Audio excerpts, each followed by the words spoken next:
এক সময় ভগবান শিব রাস্তায় রাস্তায় ভিক্ষা করতে বাধ্য হয়েছিলেন। এই কাহিনীর সূত্রপাত হয় একদিন ভগবান শিব দেবী পার্বতীকে বললেন, এই সংসার মায়া, অন্ন ধন ভোগ সবই মিথ্যা, প্রকৃত মুক্তি ত্যাগেই। এই কথা শুনে মা পার্বতী চিন্তিত হলেন, কারণ সংসারে অন্ন ছাড়া জীবন অসম্ভব। মানুষ যদি না খায় তবে তপস্যা, ভক্তি বা জ্ঞান কিছুই সম্ভব নয়। এই সমস্ত সব চলে দেবীর শক্তিতেই। তাই মা মনে মনে নিজের শক্তিকে অপমানিত বোধ করলেন। মা পার্বতী তখন নিজের শক্তি লুকিয়ে নিজেই অন্তর্হিত হয়ে গেলেন। ফলস্বরূপ পৃথিবীতে অন্ন উৎপাদন বন্ধ হয়ে গেল। দেবতা, ঋষি, মানুষ সবাই ক্ষুধার্ত হয়ে পড়ল। এমনকি ভগবান শিবের বাহন ক্ষুধার্ত হয়ে অসুস্থ হয়ে পড়ল। তখন ভগবান ভিক্ষার জন্য পথে নামতে বাধ্য হলেন, কিন্তু কোথাও ভিক্ষা পেলেন না।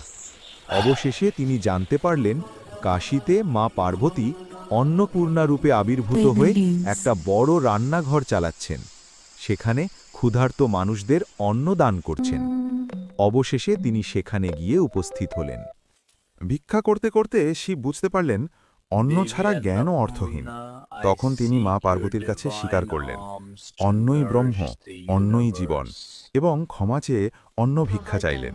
দেবী তখন অন্নপূর্ণা রূপে শিবকে অন্ন ভিক্ষা দিলেন। সেই অন্ন গিয়ে পড়ল শিবের কপালে।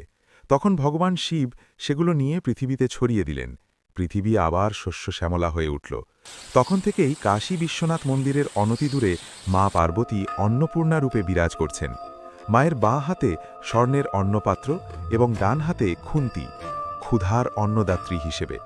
এই ঘটনাই প্রমাণ করে দেবতারাও অন্নের উপর নির্ভরশীল। মা পার্বতী নিজে হাতে মহাদেবকে অন্ন দিয়েছেন। এই ঘটনার পর কাশীতে অন্নপূর্ণা মন্দির প্রতিষ্ঠিত হয়। বিশ্বাস করা হয় কাশীতে কেউ কখনো অভুক্ত থাকে না। মা অন্নপূর্ণা নিজে সকলকে অন্নদান করেন। আজও কাশীতে বলা হয়, মা অন্নপূর্ণা যেখানে আছেন সেখানে অভাব থাকে না।